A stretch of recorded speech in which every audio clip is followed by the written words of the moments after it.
Very good afternoon, friends. It gives me immense pleasure to welcome you all to today's webinar on NSC Prime for long-term growth.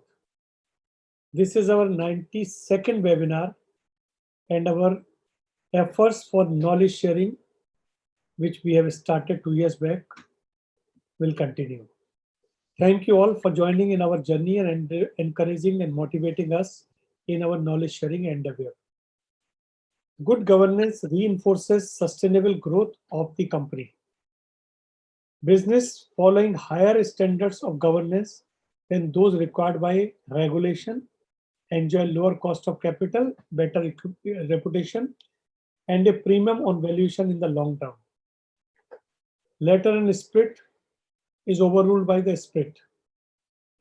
NSE has launched NSC Prime in December 2021, and which they want to start from 1st July, which specifies higher standards of corporate governance than those mandated by listing regulation.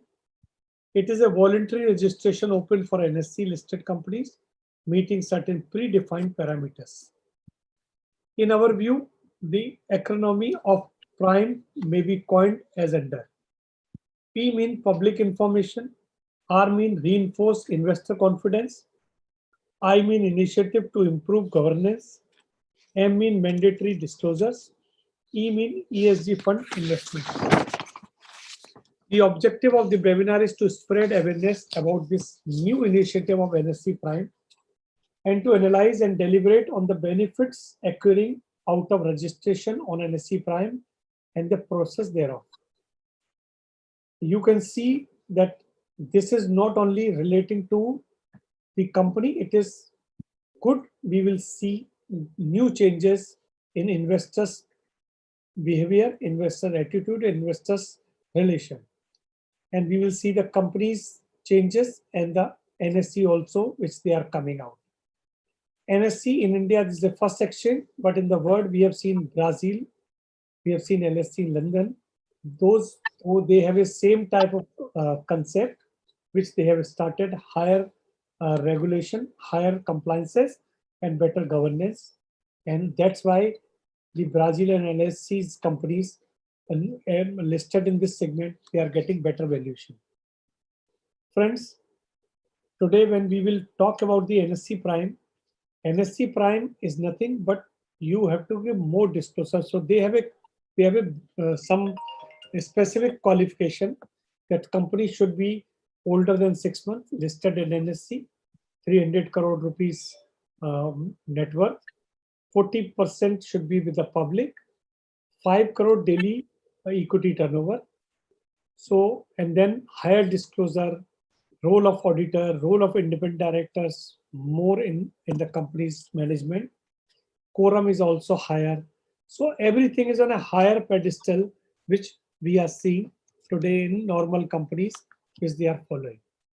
So the advantage is that when you have identified the good students from the lot, so the investor is also confident and the company is also having a good brand, and then it has impact on their overall valuation.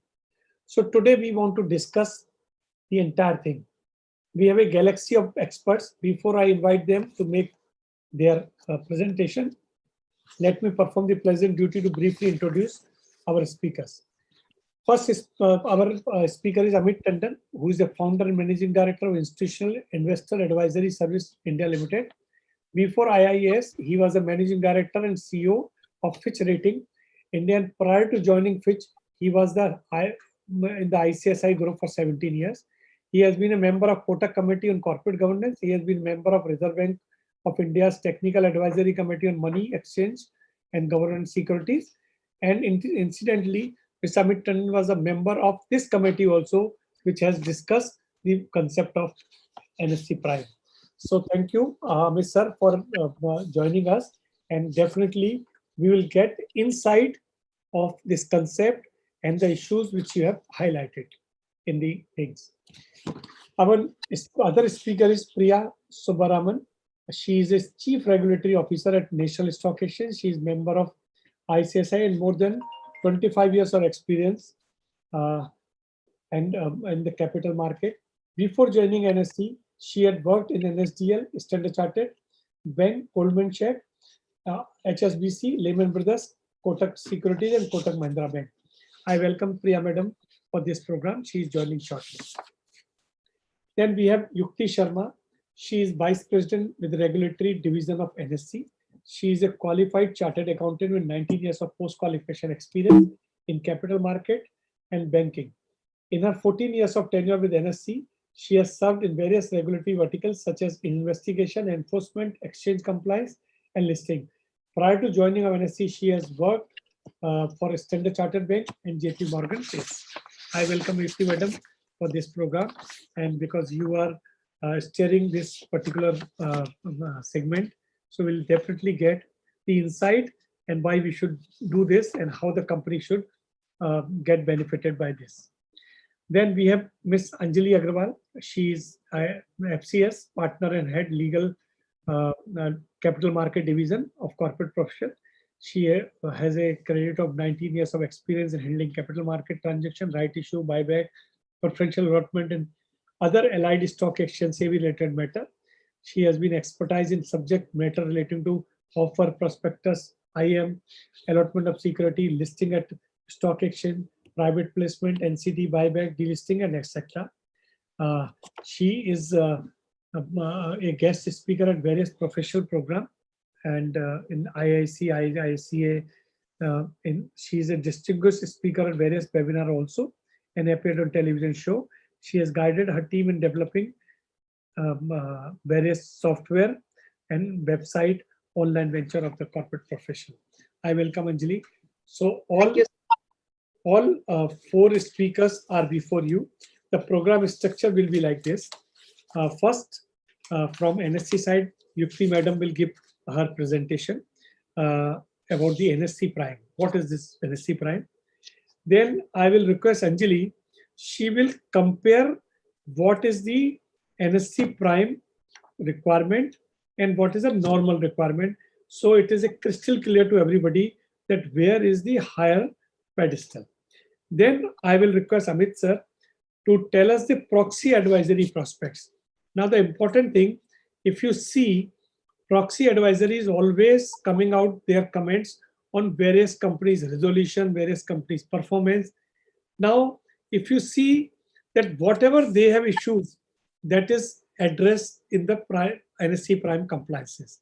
So there is a possibility that NSC, the proxy advisory firm, will get benefited and they will have less point to raise and the company will follow this part.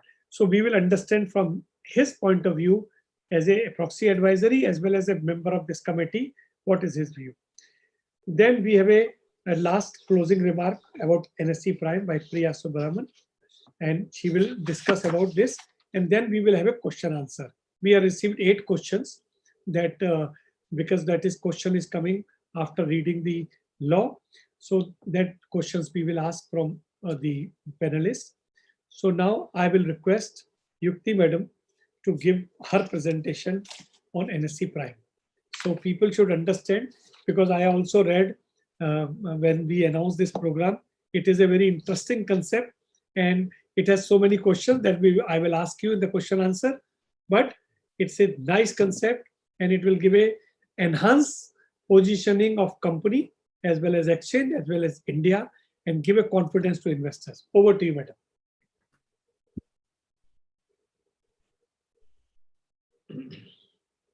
Is my presentation visible? Yeah, perfect. At the onset, I would like to thank corporate professionals to give me an opportunity to talk about NSC Prime today. Thank you, Pawan sir, for the kind introduction. NSC Prime is a private initiative which NSC has undertaken to raise the corporate governance bar. This is an initiative where the NSC listed companies can voluntarily opt to sign for the NSC Prime norms. These norms prescribe higher standards of corporate governance. So this is going beyond law requirements. When we say this is prescribing higher standards than the extant law, the immediate question that comes to one is that why do we go beyond law? Are we saying that law prescriptions are not sufficient? Of course, that is not the case. We all know that the regulations prescribed for listed companies are comprehensive and cover every aspect of corporate law. Then why beyond law? So I would like to quote some examples in terms of the labor laws. Labor laws prescribe the minimum terms and conditions of employment, but which corporate restricts itself to that? Pandemic has shown us that corporates have gone well beyond the call of duty to protect and safeguard their workforce. Similar is an example for CSR mandate. The law has its own mandate, but the companies follow their own specific measures.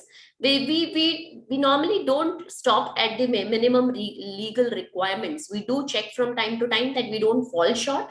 But yes, what has been our experience at the exchange is that the corporates which are committed to the well-being of the society do not restrict themselves at the minimum prescriptions.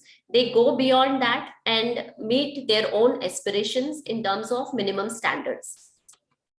That is the reason why NSE has come out with these norms. To talk about the incentive framework, these norms bring to the table. For investors, they bring a benchmark, so to say, of companies who are willing to commit themselves for higher governance standards. For companies, they create a recognition, because in the present scenario also, there are certain companies who are going beyond the legal requirement and meeting some of these higher standards. While there is no recognition at present, NSC Prime tries to bring in a distinguishing factor for these companies so that the investors can identify them easily and these companies may get a better valuation at a future stage.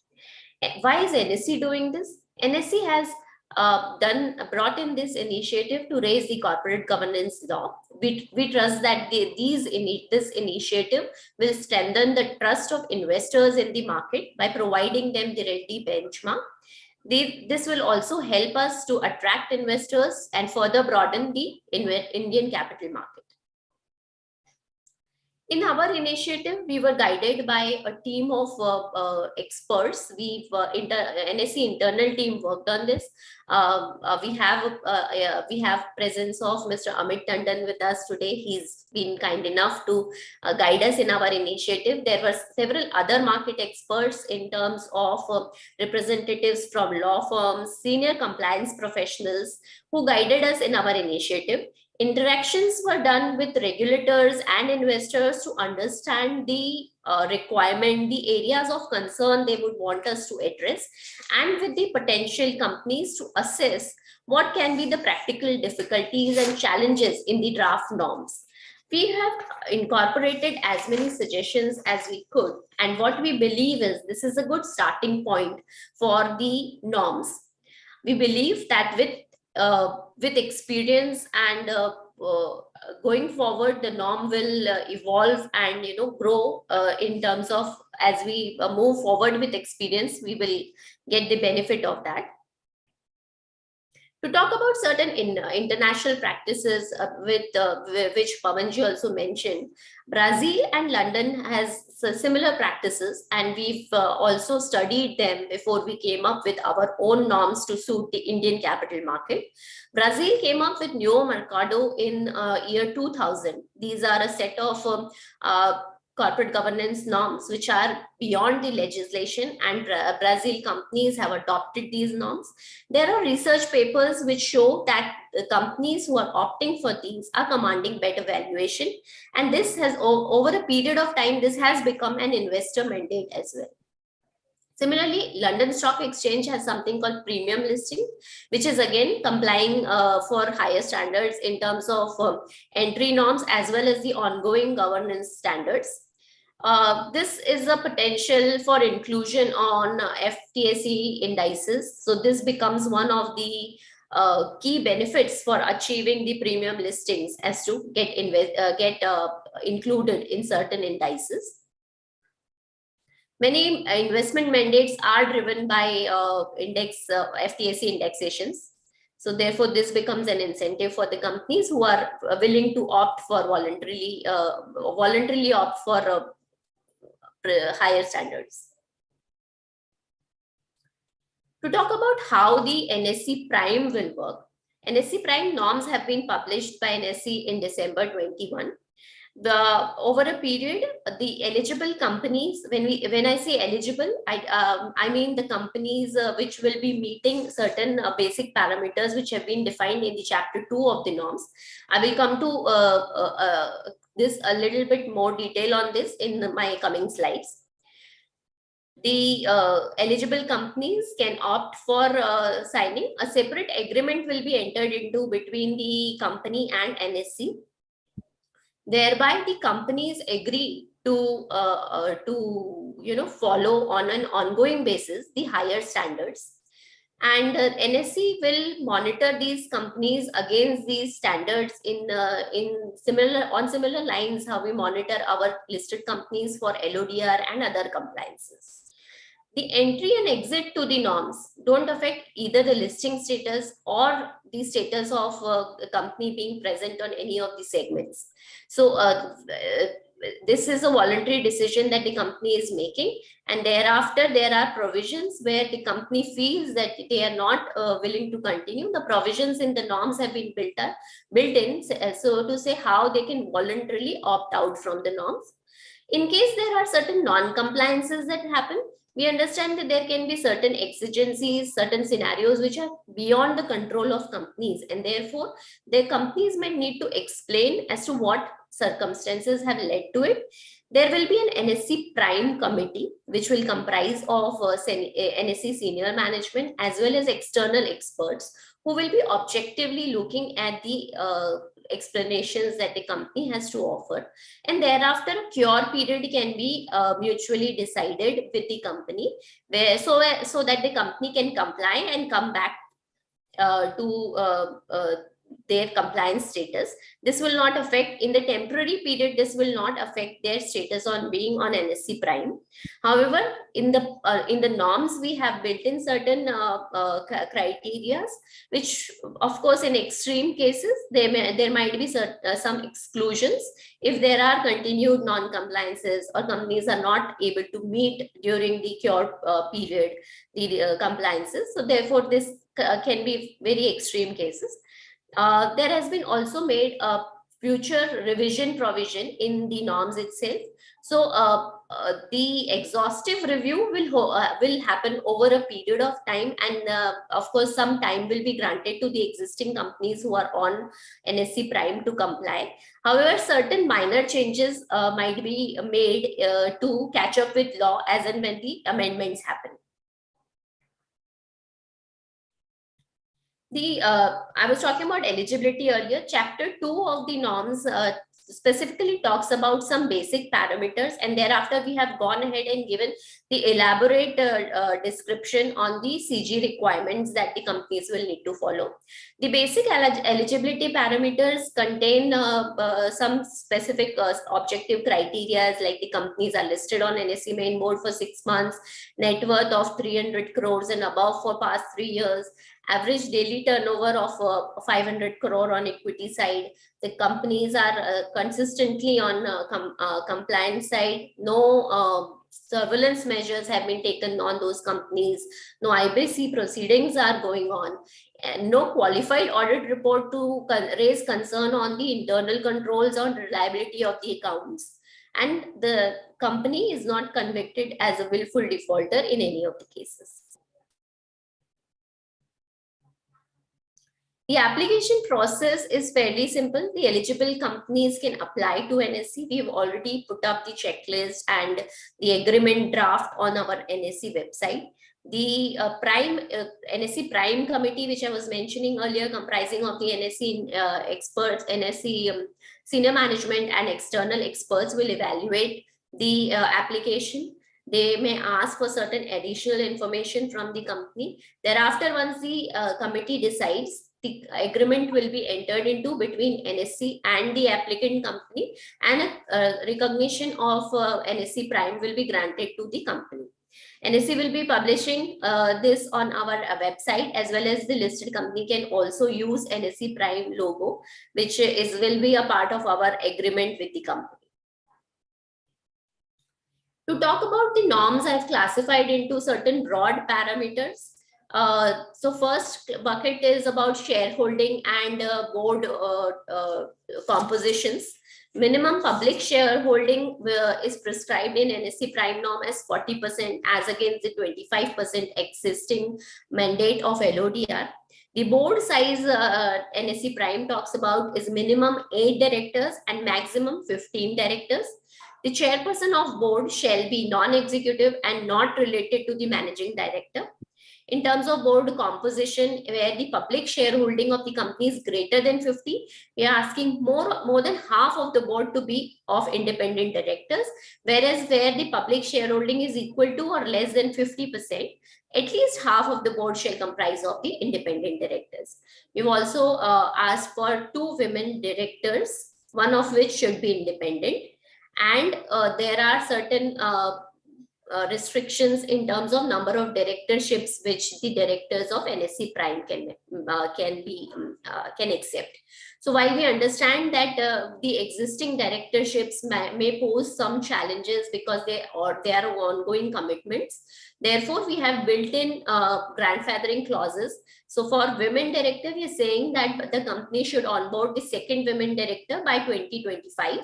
And for the directorship restrictions, we are saying as and when the director's rotation is coming up or reappointment is happening, that is when the company can look at the norms and have a compliant director there. While for the ongoing commitments, the directors can continue to hold those directorships. What we expect is by 2028, the company will be fully compliant on these norms for minimum directorships, minimum committees that these directors can be on, and so forth. In terms of the various board committees, there are certain special mandates that have been brought in NSE Prime. Whereas LODR requires independent chairperson for Audit Committee and NRC, the Prime extends this requirement to SRC as well as RMC. The board chairperson cannot chair on any of these committees, what we are saying, for Audit Committee as well as Risk Management Committee, in addition to LODR prescription of the same for NRC. The quorum has been specified as 50% of the members and 50% of the independent directors should necessarily be present for the meetings. There are special prescriptions for each of the committees. So I've put forth some of them here. As to 3/4 of the Audit Committee needs to be comprising of independent director. Minimum one of their meetings should focus on areas other than adoption of financial accounts. For NRC, we have included at least one women director to be a member of NRC. SRC needs to meet the significant shareholders prior to AGM, and the for feedback from such meeting should be passed on to the board of directors before the AGM. The Risk Management Committee The Risk Management Committee also has certain areas that they need to focus on that has been identified in NSE Prime. We also have an independent directors committee that needs to meet every half an hour and convey suggestions to the board overall.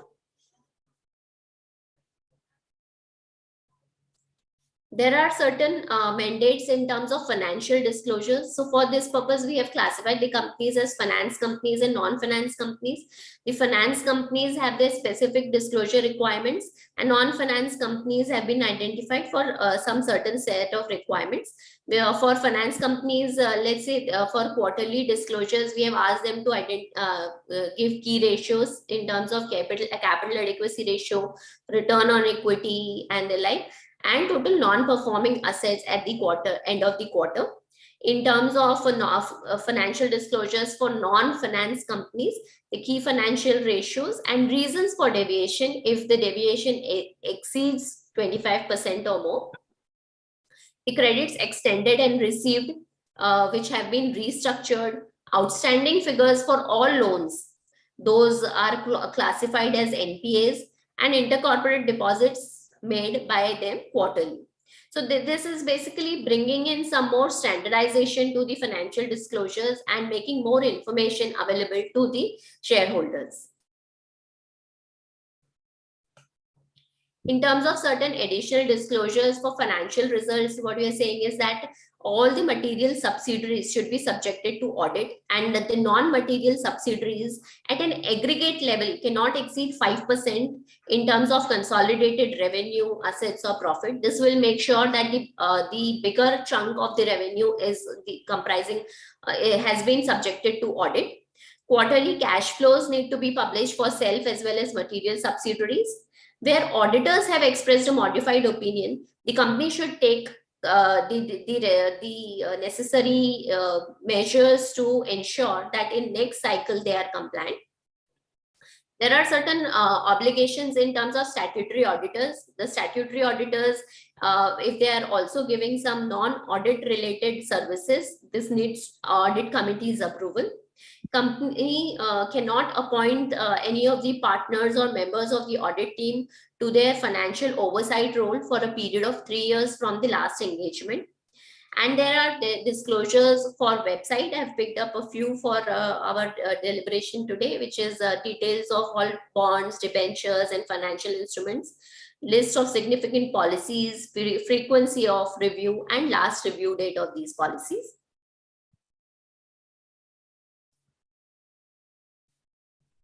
There are additional disclosures in terms of BRSR. So BRSR mandates that essential indicators be disclosed from the next year, whereas NSC Prime is asking that please incorporate leadership indicators as well. The shareholders resolution, we are saying that should have a specified period, which expiry period, so to say. So I would like to clarify here that this is not for restricting the decision of the shareholders. So let's say if the director has been appointed for 5 years, that is completely acceptable, while we are saying that the decision implementation should not be delayed, and therefore this expiry period has been warranted in the norms. The companies cannot make preferential issue of warrants, whereas equity preferential issue to promoters is permissible. We are restricting only the preferential issuances of warrants.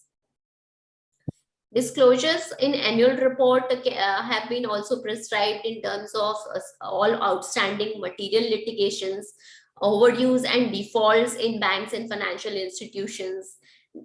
With these all additional disclosures and mandates, we are also saying that NSE will monitor these compliances, and therefore some reporting requirements will be prescribed in terms of quarterly and annual disclosures.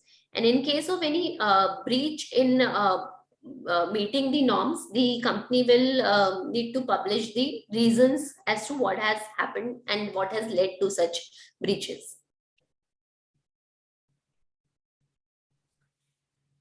In terms of corporate restructuring, we have thought through various scenarios that might happen. So let's say if an NSE Prime entity merges with another Prime entity, or an NSE listed entity merges with a Prime entity, the entity will continue to be in NSE Prime norms. They will need to give a compliance certificate from the compliance officer to confirm that the new entity after the corporate restructuring is still in compliance with all the norms that have been prescribed. If a merger happens of a company of an NSC Prime into another company, then they can reapply for being into NSC Prime. And where a division or undertaking of Prime is demerged to another listed company, then this listed company, by virtue of its getting an undertaking of NSC Prime, will not in itself be treated as an NSC Prime. However, they can apply and come to NSC Prime if they choose to do so. Like I mentioned, that there are certain cases where companies might want to voluntarily exit. So the provision in the norm has been built for that. We're saying that the shareholders' approval will be required by 2/3 majority, and the reasons of such exit should be disclosed.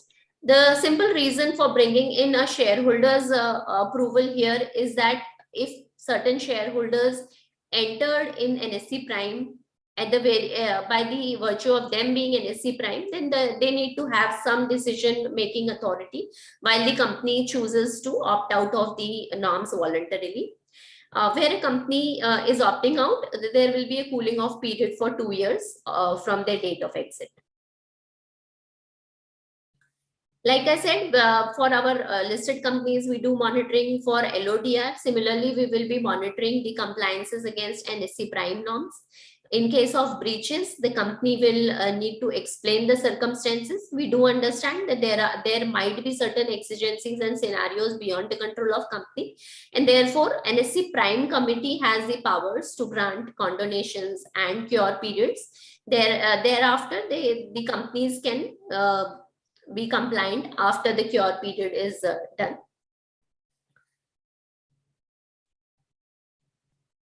So from my side, this is an overview of NSE Prime norms. I'll be around for question answer session at the end of the event. Okay, thank you very much. You have given the complete detail of NSE Prime. So in a very lucid manner, everybody can understand. Now, if as a user, as a company, as an investor, I want to see the difference, what NSE Prime and what additional thing they are giving. So the best thing is that if you compare that what is existing and what is NSE Prime is offering. So NSE Prime is offering higher pedestal, higher compliances. So I will request Anjali to please tell us in brief that what are the compliances which is normal and what are the additional compliances which we have to follow in NSE Prime. Thank you so much, sir. Thank you, Yukti, for giving the, Yukti, you will have to stop sharing your screen.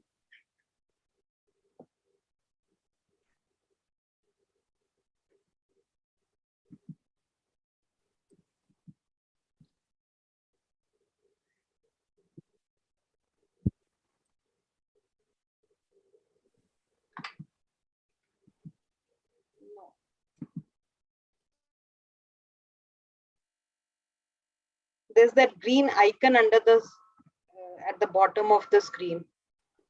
Yeah. Yeah, Thank you. Yeah. Thank you, Yukti, for giving the entire brief of the and the nitty-gritties involved in how to get admitted, how to get registered with NSE Prime, and what all modalities are involved therein. So now, as Pawan sir said, that what is the difference, and in fact Yukti also said in the beginning of the session that why these additional compliances.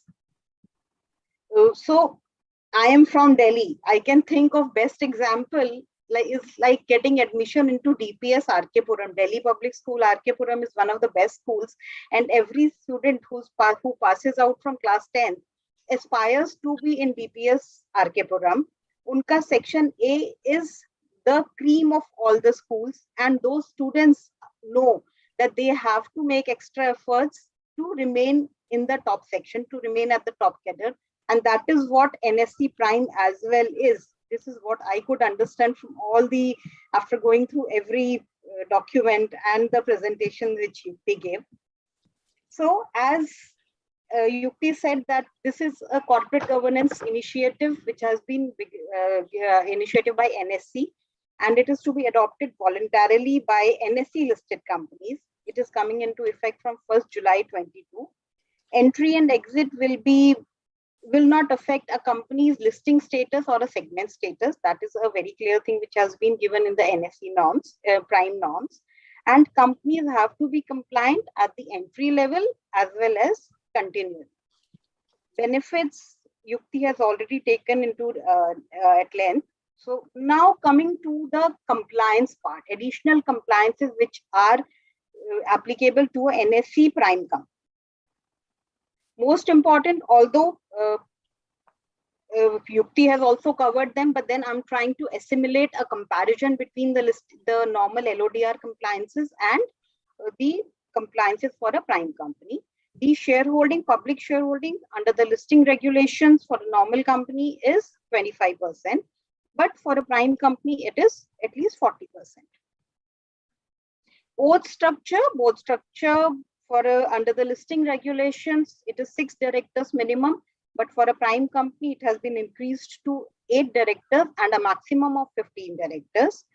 Then under the listing regulations, there is no compulsion presently that the chairman has to be executive or non-executive. But for a prime company, the chairman has to be a non-executive director and should not be related to the MD or CEO of the company. This is one of the basic conditions which a prime company has to comply with. Then one woman director, as per the listing regulation, there has to be one woman director, and for top 1,000 companies, one independent woman director has also required to be appointed. Prime requires minimum 2 women directors on the board with at least one independent woman director on the board. Now, ratio of independent directors. Under the listing regulations, the independent directors is governed by whether your chairman is an executive director or a non-executive director. But in addition to that, Prime requires that if the public shareholding is more than 50%, then more than half of the board shall comprise of independent directors. And if the public shareholding is less than equal to 50%, then minimum half of the board shall comprise of independent directors. Quorum has also been made stringent for a prime company. Under the normal listing regulations is 1/3 of the strength for 3 directors, whichever is higher, including at least one independent director presence. But for a prime company, minimum half of the total strength and half of the quorum to consist of independent directors. So meaning thereby, if there are 10 directors in a company and the public holding is 50%, so minimum half means 5 have to be the quorum, and out of those 5, at least 3 have to be the independent directors. They have to be present for a board meeting. Then Audit Committee, under the normal listing regulations, composition is at least 2/3 to be independent directors. But under the prime compliances, it has been mandated as 3/4 of the members to be independent directors. Quorum, 1/3 or 2 members under the normal listing regulations. But for a prime company, at least half of the strength of the audit committee has to be present. Then audit committee under the listing regulations has to meet at least 4 times in a year. But for a prime company, in addition to these 4 times, it has to meet at least once in a year to deal with issues other than the financial matters. Then nomination and remuneration committee as well. For a prime company, it has been mandated that it should comprise of at least one woman director, while under the listing regulations, there is no such provision. Then quorum under the listing regulations is 1/3 or 2 members, whichever is higher, with at least one independent director.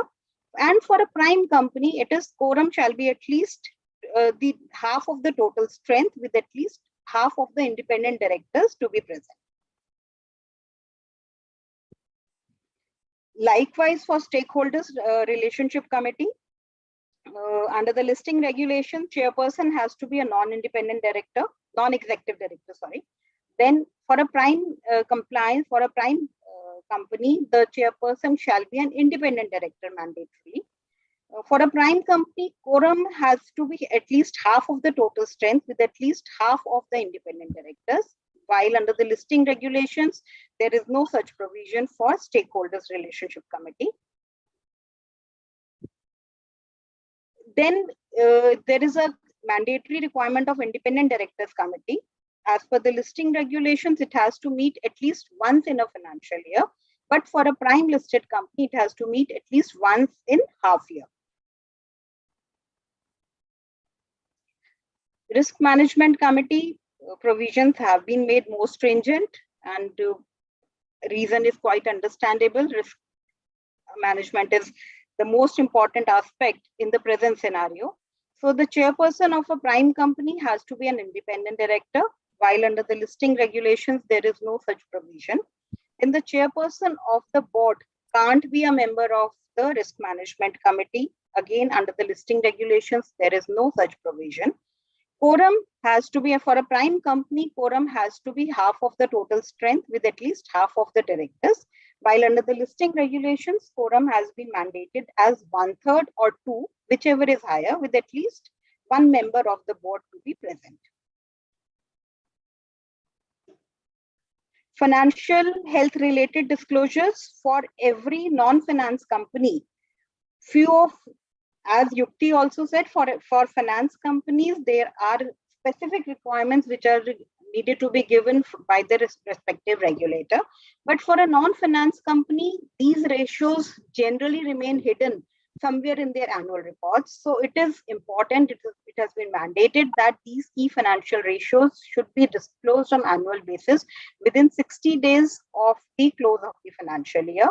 These ratios are debtors turnover ratio, interest coverage ratio, current ratio, debt equity ratio. These are all important parameters for anybody to understand where exactly the company is and what exactly the financial and non-financial terms talk about.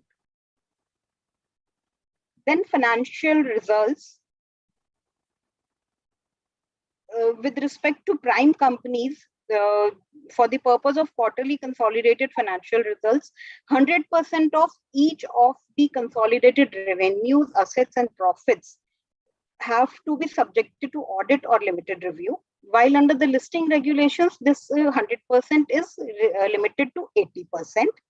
And likewise, under the quarterly disclosure of cash flow statements is also needed to be made within 60 days of each of 60 days of close of each quarter. The cash flows pertaining to the company and pertaining to the material subsidiaries.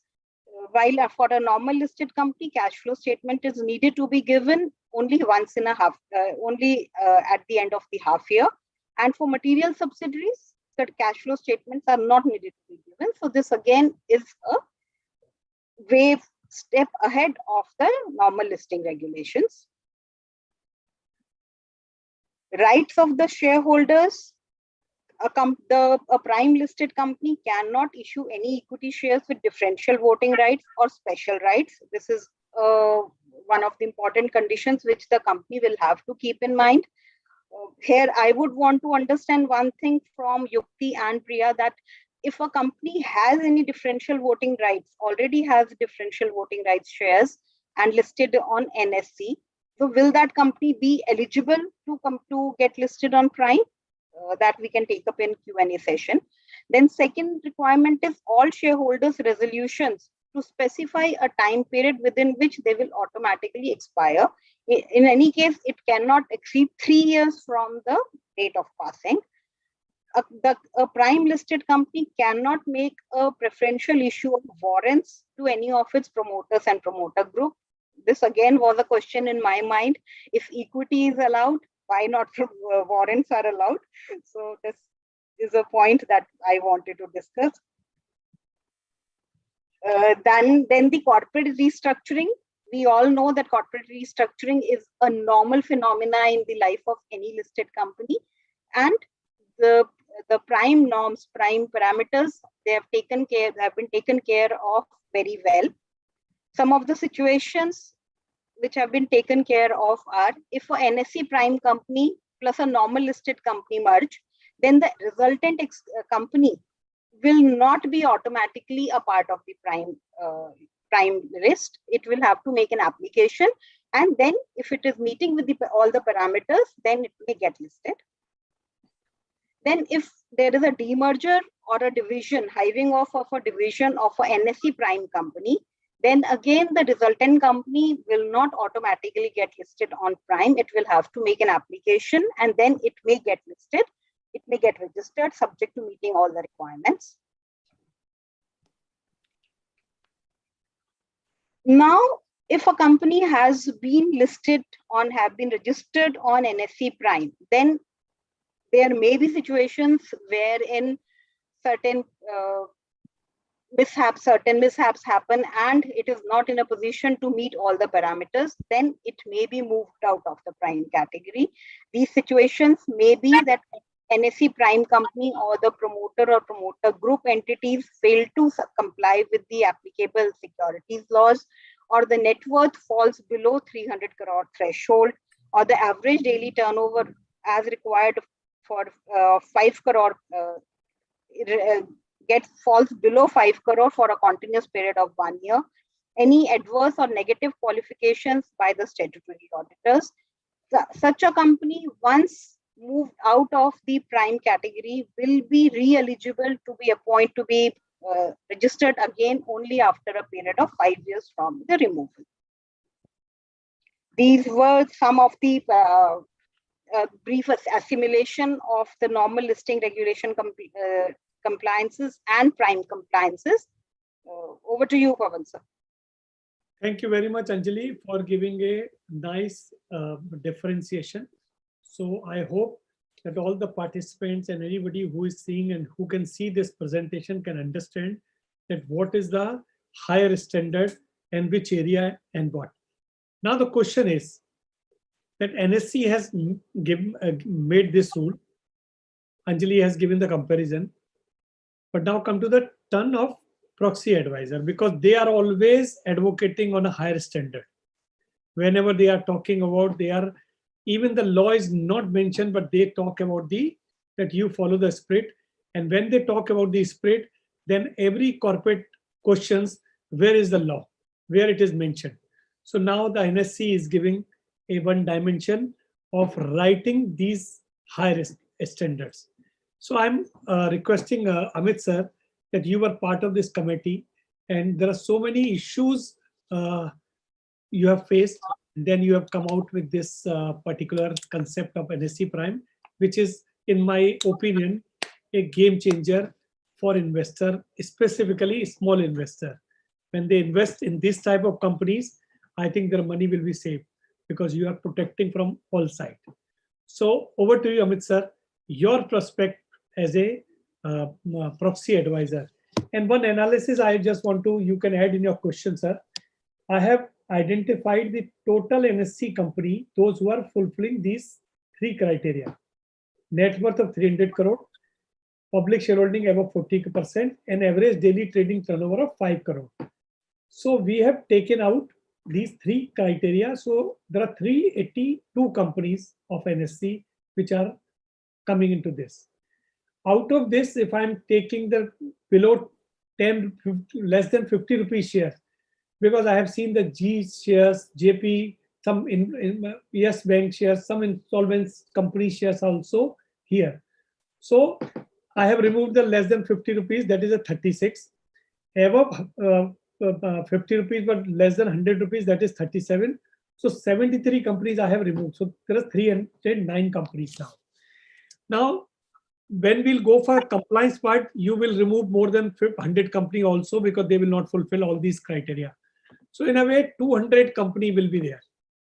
So how these 200 companies will create a jolt in the market? That is my view and your prospects. Thank you very much, Pavanji, and to corporate professionals for inviting me here this morning. I'd also, I'm kind of doubly happy to be here today for two reasons. First is the fact that, I've been closely associated with this whole endeavor, which NSE has undertaken. We began the discussions about 5-6 years ago in the small conference rooms at NSE. And therefore, for this whole product and whole project to see light of day is personally very gratifying, but I'm sure it would be much, much more so for Yukti and for Priya, and I must congratulate both of them today on this. We are kind of pretty much at the end of one leg of the journey and going to begin the second leg soon.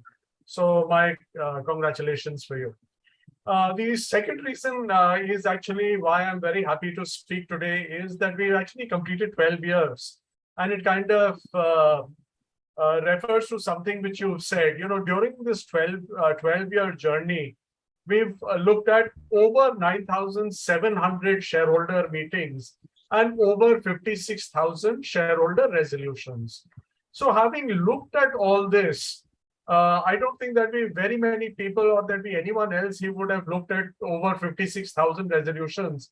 I like to believe that we have the pulse of corporate India and we have a good understanding of how they think about various issues and certainly about the governance issues. So that has become very important. Now, when you kind of think about it, and Yukti did say talk about the fact that, look, if you've got regulations, why have higher regulations? I'd first like to say that, when we were, this whole thing was being debated and those who were there in the room will vouch for it. We kind of found that the regulations which India has are already very good. So while we did speak about Nova Mercado and the fact that, there's a premium which companies have when they're listing there, you have to remember that the listing norms there were very weak compared to where we are. So our norms tend to be a little bit higher, yet we still want companies to kind of press a little bit ahead. Now, two reasons. One is that, in this whole thing, what was good governance 5 years ago is considered par for course or average today. And maybe 3 years from now, some of these will not move the needle and may be considered certainly weak. So therefore, by looking at some of these norms and prescribing some of these norms, we are kind of, as an exchange and as a country, we are pushing the envelope in terms of what companies need to do. The second item to my mind, which is very critical, is the fact that, look, when the regulation is telling you to do something, you see it as a very onerous responsibility. You say, "Arey, ye mujhe karna hai, sarkar ne keh diya hai, let me kind of look at it and do the minimum or tick the box and say, I've done it." But when you kind of say that, look, you have these norms, but we want to exceed those norms, then you're not doing it because someone is asking you to do it. You're doing it because you yourself want to do it. So I go to the doctor says, try and lose some weight. So I 2 दिन gym जाऊंगा, 2 दिन walk करूंगा, 1 दिन yoga करूंगा, and I kind of say कि यार ये पता नहीं doctor ने क्या कह दिया, I'm feeling fine, I'm okay. But when I decide that, look, I have to lose 3 kilos or 5 kilos or 8 kilos, I'm going to do everything in my power. I'm going to be careful about what I eat. I'm going to be careful about the fact that, I don't stay up very late. I'm going to be careful about the fact that I get sufficient exercise. So it's all coming from within. So therefore, this behavioral change which comes on account of what has been prescribed by the NSE will happen only because people have looked at it and they say that, look, we are going to be able to do it. I just, before I kind of elaborate a little bit more on this aspect, I just want to say that, while some of you might think, yeah, what have they done? They've kind of just made changes for the sake of changes. If you kind of think about what all is being proposed, and I don't want to kind of look at the laundry list, Yukti did a very good job, as did Jinny, talking about what is required, what the changes are. Just, kind of just focus on just 3 things in terms of, so that you understand what the thinking at the NSE was when they brought about it. Let's say the first is having a woman member of the NRC. Now, one of the agenda items which is there, which the regulators are pushing for, is they want more women directors on the board. Now, one of, when you read the literature, you talk to people, one of the things which happen is, while a handful of companies will kind of go out and bring in a headhunting firm or a HR consulting firm to do the search, most people turn around and say, look, we've got NRCs. So therefore, let's ask the NRC, can they suggest some names? Now, we all kind of suggest names within our sphere of, those we know, who we think will add value, who was the right fit for the company. And therefore, having a woman director means that suddenly you have women directors who are on the board as a part of the NRC who will think of other women directors. So today, the proposal is to have, it began from one director to one independent director. Now NSE Prime has suggested having 2 women directors. I can imagine a situation where we will have more than 2 women directors on boards. And if you kind of look at the top 500 companies, we are already starting to see it. But to enable that to happen in a seamless manner, it is advisable to have a woman director in the NRC itself. The other is, of course, there are occasions when there are whistleblower complaints, etc., etc. So therefore, if women are part of the NRC, they're more sensitive and have a better way of handling some of it. Though, of course, I recognize that it goes to the Audit Committee, but the consultation which happens between the NRC in some of these instances becomes very important. All of us know that, boards now have 4 meetings in a year. A lot of the time is kind of taken up by issues with regard to accounts. And we all know that, increasingly the responsibilities of the board are going up, and therefore having one additional meeting is something which will ease everyone. You're not kind of scrunching and scrambling around to complete what is there on the agenda.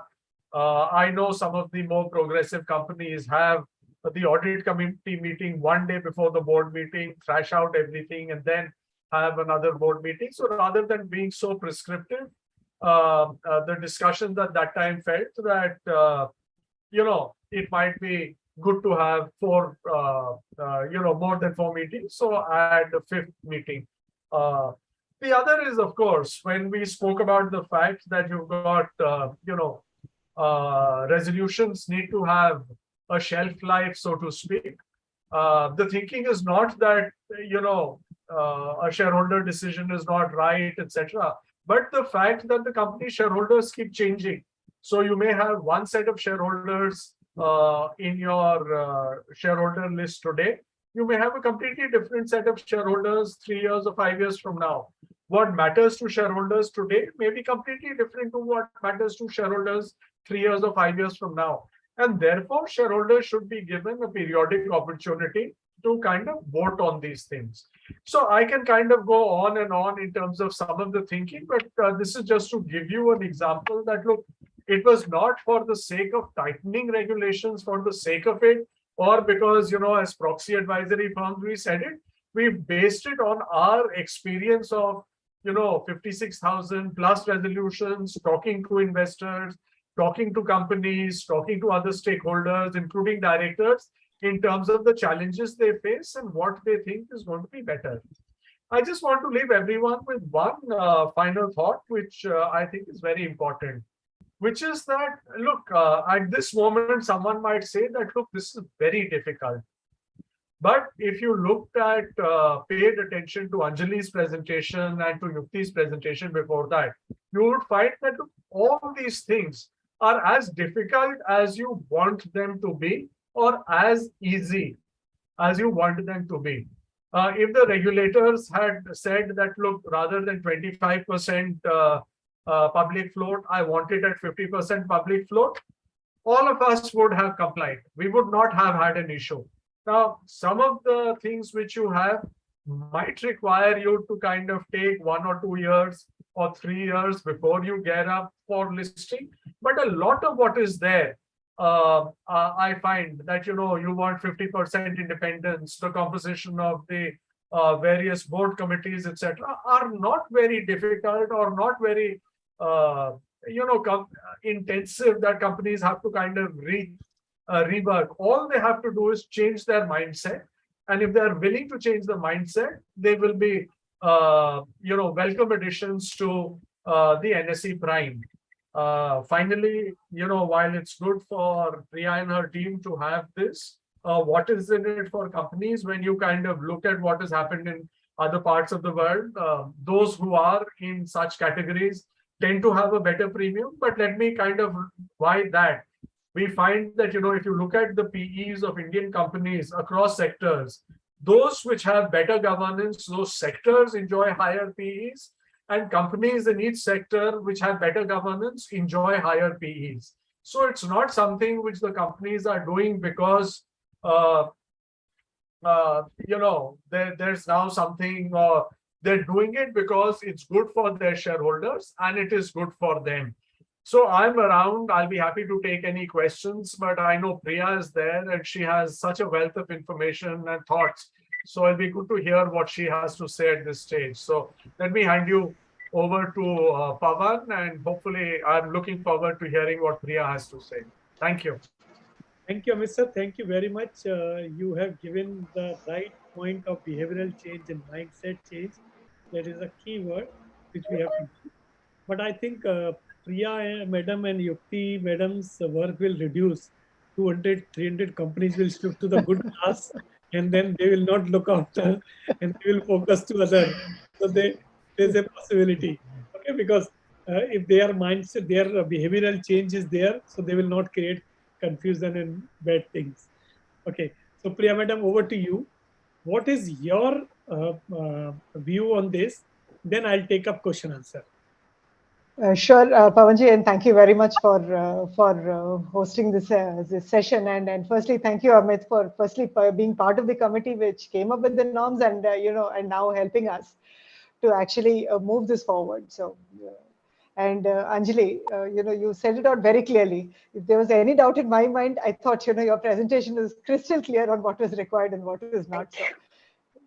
So actually, when you think about this, higher corporate governance norms, of course, we've said that we were, we looked at Novo Mercado and so on and so forth. I think what I at least heard some time ago is that investors, so one is the exchange coming up with the regulations, getting supported by the regulator, issuers looking at the regulations and deciding whether or not they want to be part of NSE Prime or whatever other equivalent, equivalent segment. It's not a segment actually, equivalent, or what can I say, a grade, which is there in other parts of the globe. But one key constituent is the investors. So what we understand happened in Brazil is that over a period of time, investors started insisting that unless and until, especially foreign investors, unless and until you're part of Novo Mercado, we don't want to invest in you. So that, I think, one is the behavioral change at the issuers. The second is also investors. So starting to think about these kind of corporate governance initiatives as, not just voluntary, but necessary for them to invest or increase their investment or whatever else that the investors want to state. So that, I think, that is one part. The second part is at some point in time, in terms of governance. Clearly, I think you and Amit, you sort of spoke about this as well. This can be some kind of pathway. So there could actually come a day, because NSE Prime is all about objective criteria, and therefore there could potentially come a day where SEBI over a period of time prescribes these norms as necessary for all the companies. And therefore, it could very well happen that NSE Prime becomes redundant. Now, that actually, it could be, right? I mean, at some point in time, one has to visualize that SEBI themselves, step by step, will actually make all of these criteria mandatory to all the companies. So, I don't know whether Yukti is looking forward to that day, because there's a lot of work that she has to do for NSE Prime. And suddenly, if SEBI makes all of these compulsory and mandatory, then we are back to we are looking at this in a different way. But I just want to state one more thing, right? Voluntary completely, but if you think about it, and when you think about the passive funds and what investments is going into the Indian market, you'll also see that a lot of the Nifty 50 companies get a bulk of the investment, right? Especially from institutional investors, foreign institutional investors, and so on. NSE Prime gives a subsection or cross-section of companies to actually differentiate themselves. Sometimes, that might just be the catalyst for better institutional investment in the company. I mean, those are the kind of things that we would like to think about. And why NSE? And so if you do go on our website, NSC Prime is not just the one initiative of in corporate governance. We work with Amit's firm itself on quite a few things from a corporate governance perspective, to just put it out there that this is what is happening in the Indian issuer market. This is the board composition. This is what certain skill sets are available at the board, and so on and so forth. So we do a lot of work, and then we have a separate entire section on corporate governance or on our various initiatives. So this is in a way is a larger initiative, but one more step along the way. That's how I would like to think about this. So in terms of Prime, again, just one other thing. So July 1 is when we want to open, but that does not mean that you have to come only on July 1.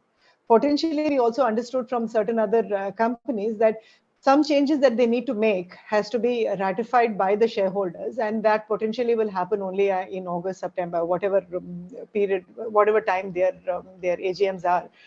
So this is not like if you have not sent in your application, it doesn't mean that something is close to you. This is ongoing.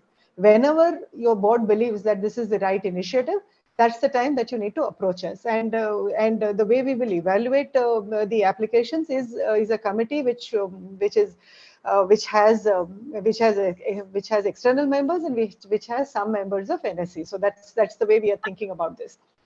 And another thing is, Yukti already said this out. There would be certain situations, and we understand that in the course of doing business and doing business in the right way, there would be certain situations where, for a temporary period, one may not be able to, meet the guidance. For example, when we think about minimum public shareholding, it's possible that the promoter might need to bring in, more money into the company. To sustain the company, there may be difficult periods during which the promoter might be willing to, put in more money. Those kind of situations will get taken care of because there will be a cure period, except that it has to be explained in a proper way, and the committee will need to take a decision. So what we've tried to do is to provide for, the flexibility for the right reasons. So that's also something which I would really like to, tell all the companies. And I see actually more than 100 participants. So I'm really delighted to see the number of participants and the interest in NSC Prime. So broadly, these were the thoughts which went in. We did talk obviously to a cross section of people. I mean, Amit alluded to that as well. So we spoke to, and Yukti mentioned, we spoke to a cross section of companies. We've tried to set a higher level of corporate governance, but which is extremely objective, because that's our job as an exchange. It's we should not be making subjective criteria. That would be completely inappropriate. Therefore almost everything can be measured, and it will be completely transparent for everybody to see what's happening, because there will be a Prime section on our website, and everybody can go and see what's happening. And I think Yukti mentioned this as well. Prime does not necessarily, you're not moving from any segment. So if you're not in derivative segment, you're not going to turn up into derivative segment. You're not going to lose the membership. Nothing is going to happen. It's going to allow you to differentiate yourself in a different, in a better way, and showcase yourself to potentially better quality of investors. Amit mentioned it could result in better valuations as well. That certainly would be our hope, that all NSE companies get better and better valuations. So, so some time ago, I was looking at what is the market capitalization of companies in New York Stock Exchange and NSE. I think we have a long way to go. So hopefully this is also one small step in that direction. So that's where I will end, Pavanji. And if people, I think there are already 5 or 6 questions. We would really like to take as many questions as we can. Back to you.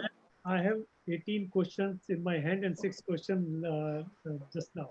Okay. There are few suggestions from my side also. And, do you mean to frighten us? Because then we will log out and run away if there are these many questions. So no, it's not. It's actually to understand the mind of the regulation. Amit sir, I'm asking first question from you. Do you think that Sanjay, I'm not being able to hear you. Can you speak a bit louder, please? Yeah. Okay. Amit sir, are you able to hear me? Yes. Can you just tell me that do you think the higher regulation and this type of condition which NSE Prime has given will give a higher valuation to the companies. You must have done some research in the past also.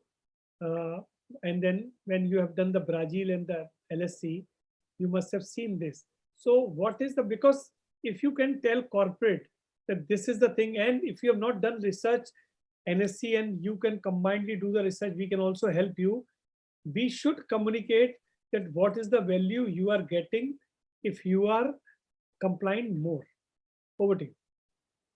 See, look, when you're looking at share prices and market price, etc., it tends to be very volatile. So it's very difficult to kind of base on, something. So what you have to do is kind of look at it broadly. Now you kind of think about, just to, let's say the IT sector vis-a-vis, let's say the metals and metal sector. Now you find that the IT sector typically tends to have a higher PE ratio than the metal sector. Now, there would be periods when the commodity cycle is different and therefore things go up. But why is it that one has a higher PE ratio than the other? Because if you look at some of the leading players in the IT sector, they are, A, the governance standards are good. Why are they good? A, because, they're a little bit more focused on it. Most of the things is they're selling to global markets. In global markets, when they're selling, people have a different expectation with regard to your systems and processes. When you look at someone in the metal sector, you say, acha, they're in the, in the small towns, etc., etc. You're not really sure in terms of what's happening on the cash flows, how robust the processes are. So if you kind of break it up this way, you kind of find that. The second thing is that, we have been tracking we have something called the India Governance Scorecard. We've developed that jointly with IFC.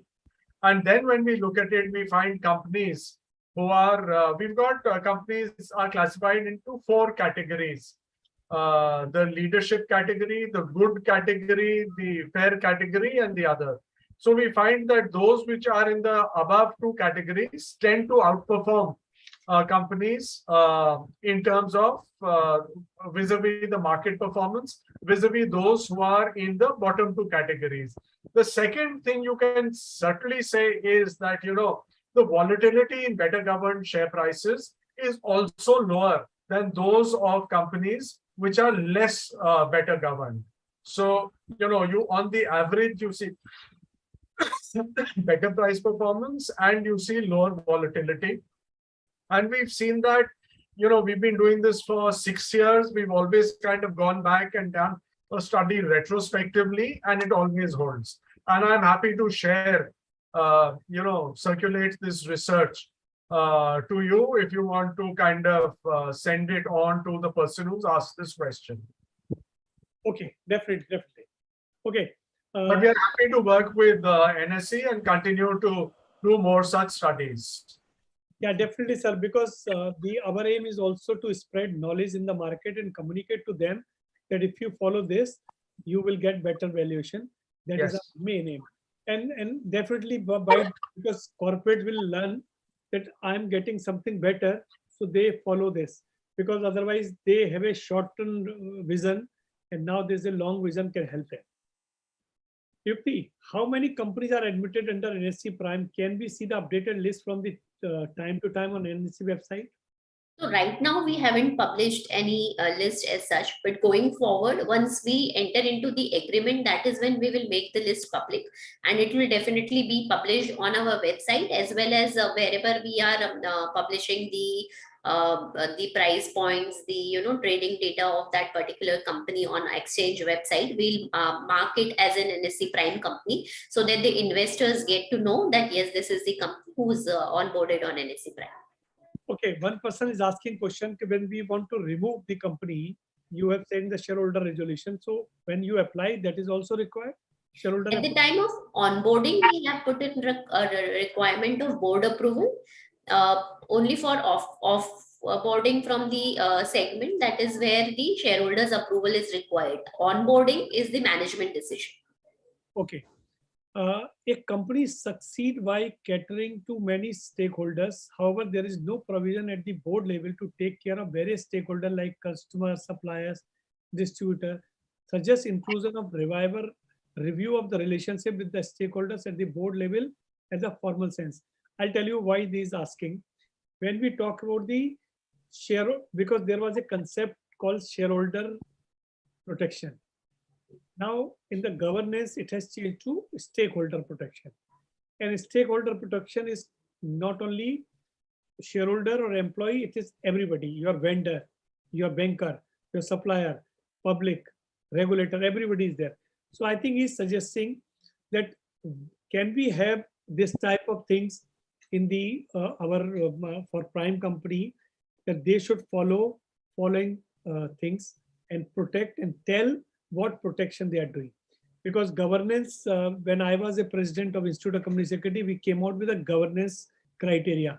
So many companies are coming out with so many new innovative things that can be part of the stakeholders protection point of view. Your view.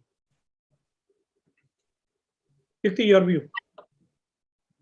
So while we can definitely have some parameters there, but as at present we haven't built anything on these lines.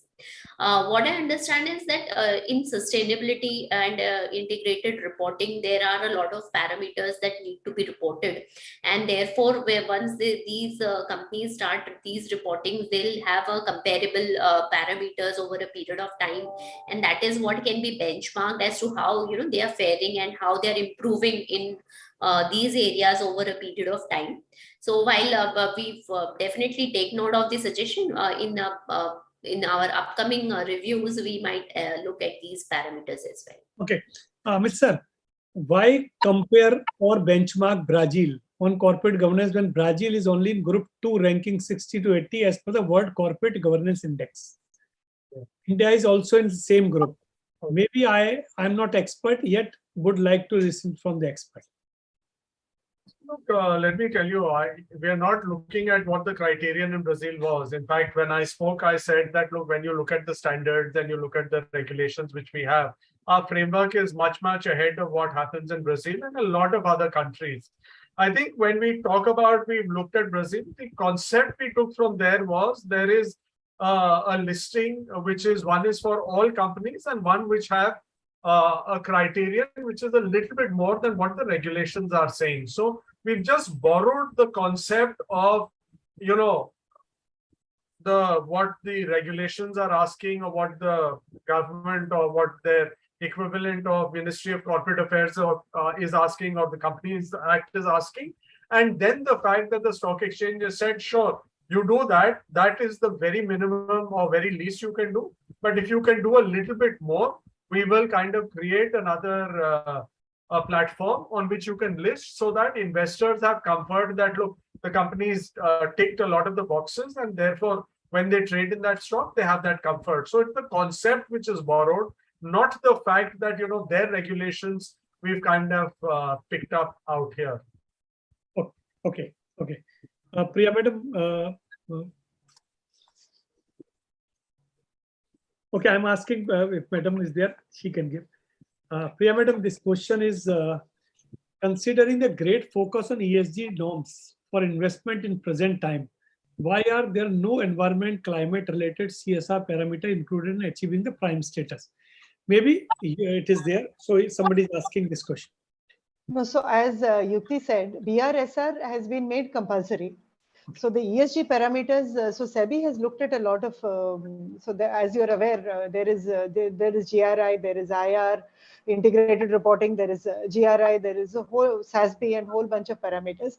SEBI's BRSR parameters, which actually is comprehensive in that sense, and they've taken note of various other parameters which are available globally, that we have made compulsory, mandatory as part of NSE Prime. So that really captures the ESG part. I don't know, Yukti, if you want to clarify more on leading indicators as well as essential indicators. Right, completely agree with you, Priya. So what we have done in addition to making the BRSR mandatory is we are also going a step further and saying that while the SEBI mandate is to report on the essential indicators only, The prime companies can need to compulsorily include the leadership indicators as well. So the disclosures in terms of BRSR also will be more comprehensive for these companies. Additionally, we are saying that, going forward, these companies can get a third party view on the ESG reporting also. So that will also give a limited assurance in terms of how the the ESG reporting and the sustainability reporting is being undertaken by these companies. Okay. Pawan, if I may comment on that, we all talk about ESG, but you have to remember that, when you look at E, not everyone is kind of impacted by the E the same way or has the same impact on the environment the same way. A cement company will have a different impact. A steel company will have a different impact. A bank will have a different impact. Someone who's manufacturing cotton will have a different impact, right? So therefore, it's very difficult to say that, look, if you're meeting a environment or a sustainability, whatever, water discharge or pollution or whatever it is, you can't include it.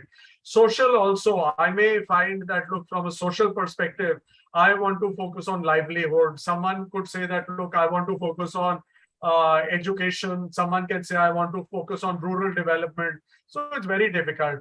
G or governance is something which is common to all companies. It's very difficult to say that, look, if you're a bank, this is good governance, but if you're a cement company, it's bad governance. Governance, the board practices, the board processes, how they deal with their customers, etc. All of that is irrespective of which company you are in, or for that matter, irrespective of which geography you are in.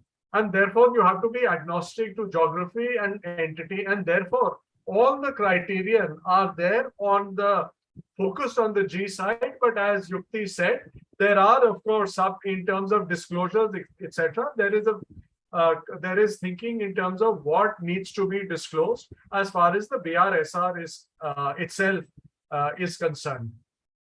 Amit sir, very interestingly, when I was yesterday preparing for this presentation, then I was thinking that. Sorry, Pawanji, I'm not being able to hear you. Can I just? Yeah, my voice is clear now? A little bit better than before. Okay. Sir, when I was preparing today's presentation, I was thinking that environment, maybe somebody may say that environment of a finance company, what they will do. But regulation or any activity, because today what is happening, everybody is talking about the carbon neutral. Sure. So everybody has to give his efforts. Like for example, the SEBI has allowed that you should know, you can send the balance sheet by email. Now, one decision of regulator, it has saved so many paper tree. So the question is, ESG, today we have to see from everybody's point of view, and everybody has to contribute and suggest that what he is doing, either through production or through some final product which he is producing, it will remove. So that will come. Okay, this is my just comment. Madam. But I agree. So when, Priya said that SEBI will have a lot of regulations and maybe Prime will have served its purpose, then I'd say that, a lot of what is happening on ESG can then become the next level at which Prime takes us. Yes. So Yukti, I'll request Yukti to kind of start thinking a little bit more about that. But you have a very valid observation, Pawanji. So बीज आपका लगाया होगा ना, seeds you have put in. So the tree, when tree will come, you will be happy that. Okay, Priya madam. Now you are saying there is a NSE listed as compared to Bombay Stock Exchange. You have a higher limit. Okay, so people are finding. Now there is a ESG compliant company because various mutual fund is investing, and that is also going on. Now you are coming out NSC Prime. For investors, it's not a confusion. Or if you can communicate to the investor that ESG compliant company, the NSC Prime is including the ESG compliant company. Whatever criteria they are seeing for ESG compliant, NSC Prime has all points. It will be helpful for the investor not to confuse. No, actually, what we could potentially do is, I don't know, Yukti, we should consider this because we are anyway issuing guidance on ESG and so on and so forth, BRSR actually. So potentially we can perhaps put in some kind of FAQ or note which actually says that BRSR is mandatory. What not just the essential indicators but leading indicators as well, and for all companies, there is a guidance available. Yeah. Which can which will also be applicable to prime companies. So in that sense, potentially it will be very crystal clear as to what the situation is, what do people need to comply with. We will send you the whatever questions we have received. We will send it to you. So these are the questions in our mind of people, the participant mind. It can help you create a FAQ. Sure. Yukti, as per NSE Prime norm, all resolutions should specify time frame and which shall be not exceeding 3 years. Because some of the resolution in company law, you can have a no limitation. You are passing 186 resolution that up to this limit. So when the limit is taking place, then the resolution is over. You have to pass another. In this scenario, ID appointment for 5 years cannot be done. Companies Act specified 2 terms only for 5 years each term. How the mechanism with reference to 3 years expiry. So that is somebody is asking, so that you have to just take care. So Pavanji, what we'll do is we'll include these kind of questions as well in our FAQ, because this is something that has been continuously asked in various forums. So what we intend to do is not to restrict the period of decision that the shareholders have taken. What we are asking them is that they like Amitji also mentioned, that there will be churning of shareholders. These are listed companies. So therefore, what is relevant for the shareholders today, 3 years down the line, the situation might completely change. We don't want to restrict the resolutions that are being passed, and therefore the time period for appointment of directors, appointment of auditors, all of that will remain valid as it is now. We are only trying to bring in some time threshold in terms of the decision of shareholders. We'll definitely clarify more with examples in our FAQ on this aspect as well. Okay. Amit sir. So in addition, under the Companies Act, there are certain sections, certain resolutions for which the validity period is only 1 year. So in that scenario, probably as a FAQ, it can be put in that the shorter period, not more than 3 years, or as per the law, or as per the relevant act. So Anjali, this is a very valid point, and what we are doing in while we are working on the FAQs parallelly is we are saying that wherever there is a regulatory requirement, NSE Prime cannot overrule that or supersede that, because this is not a regulation. So that will anyways be over and above the NSE regulation, and this is in addition to the law that we are mandating. We'll definitely put forth in our FAQs this point as well. Okay. In fact, if I may come in on that, when you kind of think about certain related party transactions or whatever, and let's say there's a power plant. So the one of the, Tata Power is supplying power to Tata Steel. Right now, therefore, if for them to say that, look, we are going to take an annual approval also does not make sense, because, you may have had a 15-year agreement for power purchase. Oftentimes, what happens is it's the PPA itself, which will ensure that the entity which is doing supplying the power, that power plant is funded that way. So, whether it's that, whether it's ports, whether it is railway lines, etc. So there are some of these transactions. So the idea, I don't think the idea at any stage was to say that, it's got a hard stop, though it's always good. But the idea is to say that it cannot be till perpetuity. That's the way to think about this. Okay. And therefore, if there's an agreement, I'm sure the intention is not to, but, that can be addressed to the FAQ, that the intention is not to say that, look, you've got a 15-year agreement, you do it only for 1 year, because at the end of the day, someone who's supplying power or someone who's, building a railway line or whatever also needs clarity that, look, this agreement will be there for 3 years, 5 years, 10 years. It also happens many times. Let's say there's a tire manufacturer, they get approval the approval is, the whole process takes about 2 to 3 years for approval, testing, so on and so forth. And then they start to get a contract for 8 years, 10 years, 12 years. So I'm sure such contracts will be within the purview of what NSC and the team have in mind. Okay, sir. Yeah. Is there any, when we say the spirit, a lot of emphasis in letter and spirit, how to assess the spirit part of the compliance? Amit sir, because you have analyzed, then I'll ask Priya madam for this. How to analyze the spirit part? Look, spirit is, one is to say that you're just looking at the letter of the law. The other is you're trying to look at what the intention of the law is. So let us say that, under the letter of the law, the directors can get 10% commission, can go as can go to them as salary, or now after the Kotak committee came, it's at 2.5% to any individual director. Does it mean that, look, if a company has a 1,000 crore profit, they're going to pay 2.5%, saying that, okay, regulation is permitting me, so I'm going to do it? That's not, the regulation has kind of got some threshold, something which is happening. So all you're doing is you're saying, look, I'm mindful of that, but within that, I'm going to do what is right. Now, if all other companies, your commodity, the prices moved up because the commodity cycle has turned, it doesn't mean you're going to take a higher price. Just similarly, just because the price has fallen, you're not making sufficient profit, you still get some amount, people still get compensated. So it's just a question of looking at what the regulations are, what the letter of the regulations are, and within that, trying to do what is the right thing. Okay, madam, your view on spirit. See, spirit is the most important intangible. So to that extent, I think, what you end up seeing, and somehow the market seems to know, and I keep saying this all the time, that this is the most intangible.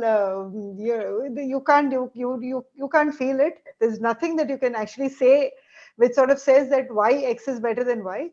We keep talking about spirit of the law and governance of a higher standard, but the most tangible thing which has happened from a spirit perspective is the valuation of, and you can see this in almost every sector. There will be at least one company which will be an outlier in terms of valuation, or you could end up finding 4 or 5 companies which are pretty much in and around the same band of valuation. One is which is much lower, and one of the key examples of that would be Satyam. Whether or not and the market, if you sort of put your mind behind to God knows how many years, you will end up finding that Satyam almost never, irrespective of whatever contracts they might have got, never was at the valuation of an Infosys. So therefore, spirit is not so. Even today, let's keep Prime aside for a minute. We still look at spirit. When we look at the disclosures, we try and understand so if there is actually one thing in LODR which sort of says accuracy and adequacy. Now, adequacy is more a spirit thing. It is not necessarily an objective, accurate thing. So there's 6 pieces of information need to be found in an announcement. Is it there? Yes, no, done. But adequacy is more spirit. How much more information has to be given to shareholders and stakeholders in order for them to make up their mind around whether or not this announcement or this decision of the company, which is then communicated, is indeed, what is the effect of that? What is the impact of that? So therefore, the spirit is there even today, and I think we will continue to see that in Prime, but it's exceedingly intangible, and can be seen in a way only in the valuations. Okay. So, Yukti madam, there are 4 or 5 small questions. I'm just asking, and you can give answer. Is there any separate fee for registration on Prime? At present, we are not levying any fees, neither for admission nor for the first year of, there is an annual fee as well. Although the provision is there in the norms, but for the first year, there is no fees that NSE is charging. Okay. Will there is any separate index for Prime companies you are planning? Well, as of now, we haven't announced anything of that sort. But yeah, that might be a possibility. Yeah, But madam, that is a good thing that Prime Index will be the company which are in Prime, because that is on a higher pedestal. That can be a good point that their index can be separate. The regulatory, just in the spirit of governance, regulatory should not be the department which thinks about this as an index.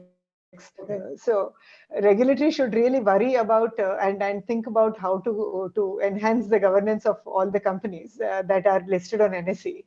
Should there be a situation where the prime companies, there is a case for prime companies to be to have an index for prime companies? I'm sure the people in the organization in NSE group will think about it and come up with something, but I can assure you that Yukti and will not be part of those discussions. Okay, okay. When the company can start applying, you think? See, the company can start actually applying from 1st of July.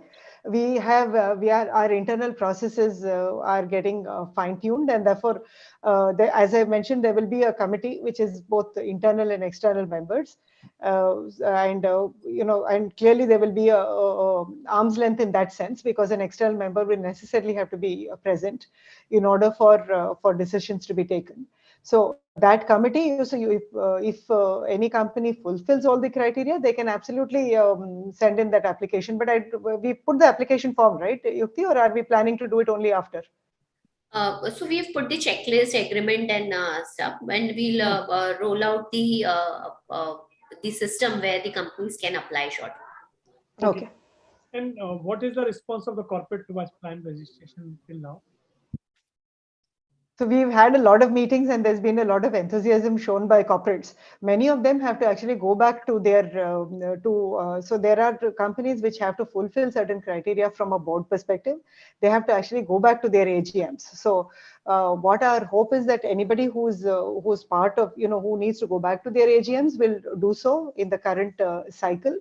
There's been a lot of enthusiasm to say that yes, we would certainly like to differentiate ourselves, but I think we will have to wait for the first lot of applications. Once we open the first lot of applications to be received before we can actually come up with this information. And as Yukti said, it will be available on our website.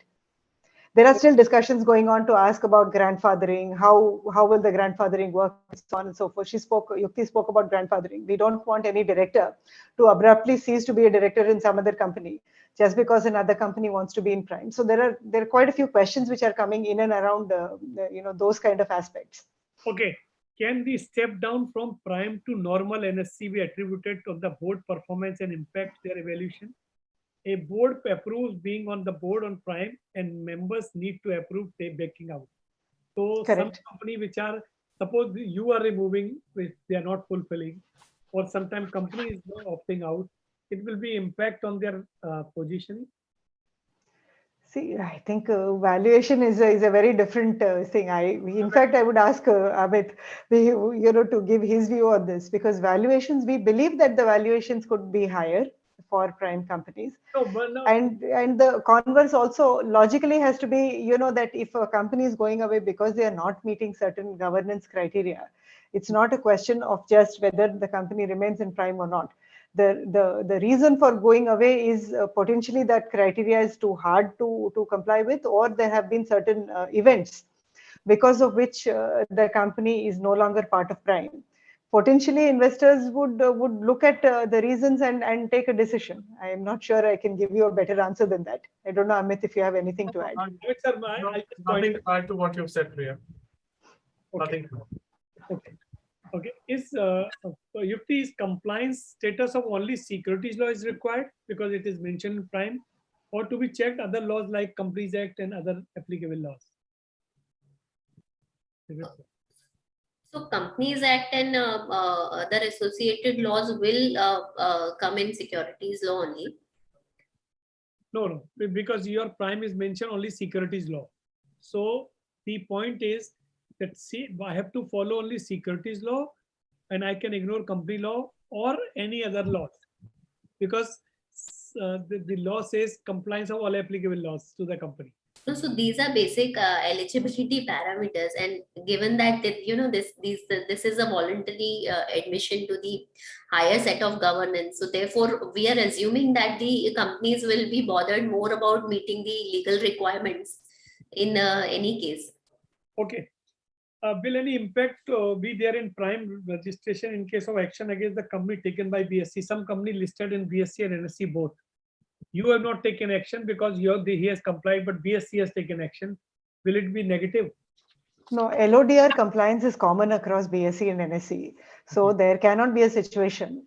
So the delta can be at NSE. It cannot be at BSE unless BSE also comes up with a framework which is equivalent of Prime. LODR compliance is common, and the disciplinary action is taken across both exchanges. Okay. Amit sir, if a promoter director of the company were debarred from securities market long time ago, say 10 years, now the period is over, and the same promoter is forming, which is allowed. So if that person is coming for Prime, will you take as a some stigma, or you will allow them? So look, as you said, if it's 10 years, look, everyone has a chance to, correct themselves, change course, to reinvent themselves, do what is right. So if it's 10 years and there's sufficient amount of what we would call cooling off, then there's no reason why. Why should we not give a person a second chance? Anjali, you have any different view, or Yukti and Madam Priya, anybody? Yeah, I'm totally in with what Mr. Amit said. Okay, Yukti, you have a different view? No, I See, agree. I think everybody needs the chance, yes, but I'm reasonably sure that the committee which will decide on the admission will actually look at all the facts and circumstances, debarred for what purpose, what exactly happened, and then take a decision. Reasonable individuals, people with who will Okay. exercise sound judgment. Okay, Yukti, you have mentioned that it is 6 months old company should be there. But a new company, IPO company is there. That is directly you are allowing, or you have to tell them to wait? No, so in the eligibility, we have kept a minimum listing period of 6 months, so that the company is, well acquainted with the requirement post listing, and there is, some background to the compliances that are required under the LODR for the listed companies. Okay. Madam, in case of PSU company, which has certain restriction in their notification and approval procedure, can we expect some relaxation for boarding of the PSU on the Prime? Anybody can give answer. Yeah, Yukti, you can give answer. I think it will have to go back. Sorry, I'm sounding a little bit like a broken gramophone record, but it will have to go back to that committee. Okay, got your point. Okay, certain conditions are imposed on the eligibility of a statutory auditor. How will the exchange monitor, and what is the rationale of this such condition? Because you have said they should not do this, so how you will manage this? The company will have to manage it. That is more for conflict of interest, but I will leave Yukti to speak a little more on that. Right. So the requirement about statutory auditors are talking about the services that they provide. If they are non-audit related services, the approval from audit committee will be required. Like Priya mentioned, these are to manage the conflict of interest situations, and therefore there is one more requirement that nobody from the audit team or the partners who are assigned on the company assignment are absorbed for a period of next 3 years. So these things will need to be monitored by the company, and so we'll be coming out with a reporting format which will take care of some of these aspects. Okay, Amit sir, is it not a black hole? Measuring provided for voluntary withdrawal Prime registration subject to approval 2/3 majority of the shareholder. How to attain since 40% is held by public and 60% promoter. So every time 2/3 majority will not be there. So once you have entered, you cannot go back from the Prime. Sir, you have to unmute yourself. No, why do you say that? Look, at the end of the day, there are circumstances where you will get shareholder approval, and there are occasions where you may not get it. Hmm. So I don't think we can presuppose one fixed outcome all the time. Okay. Okay. You are just presuming that promoters vote one way and the public shareholders will vote the other way. That need not always happen. Anjali, you have any experience on this? What you're feeling when you're talking to the companies? So you will have to come out with the question again. I'm just saying you have a restriction of 40% with the public, Yeah. and you have a 2/3 majority if you want to withdraw from Prime. So if the public, so you will not get 2/3 majority because promoter is not in control. So the public will not allow that you should come out from the Prime because they have tasted the benefit. But promoter will face the consequences because they are not in a position to do it. Or sometime NSC can debar them, NSC can remove them. So how to balance these two things?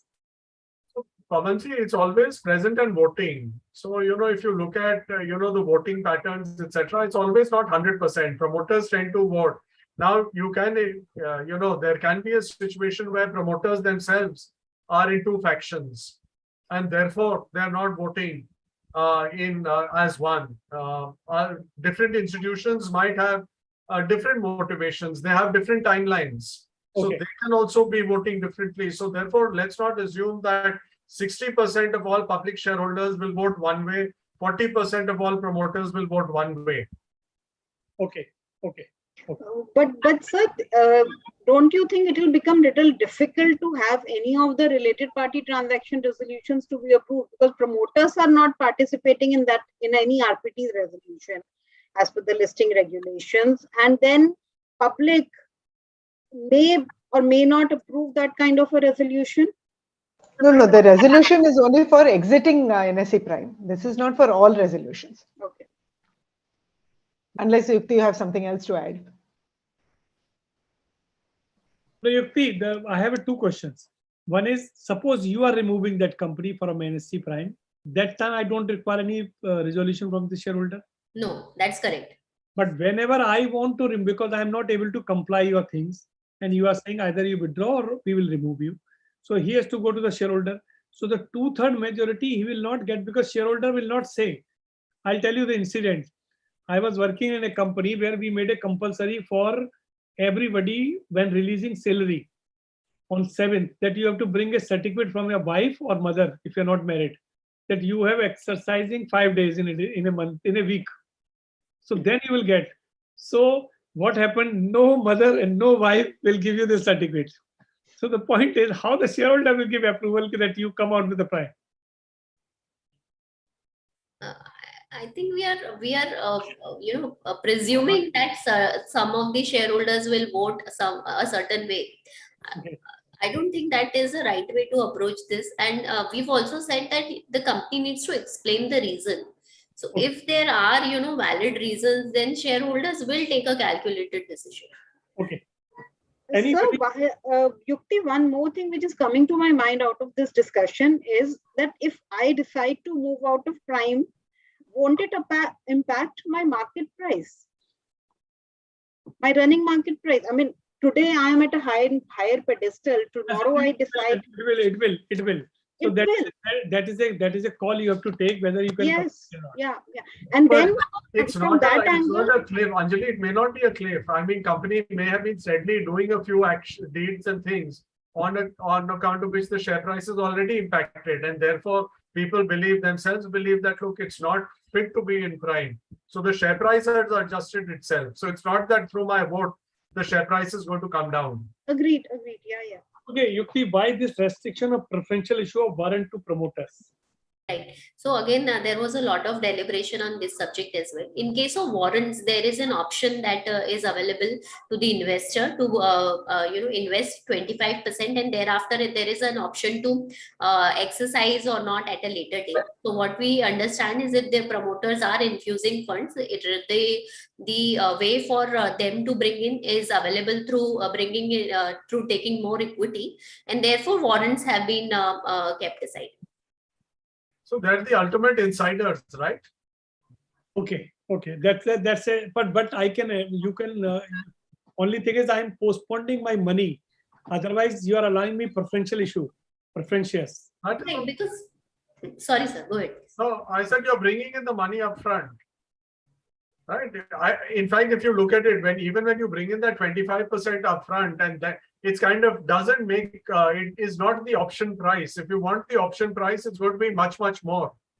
So the pricing for option pricing versus what you do on warrants is also, in a sense, it's a discount to what the option pricing would be. Okay, okay.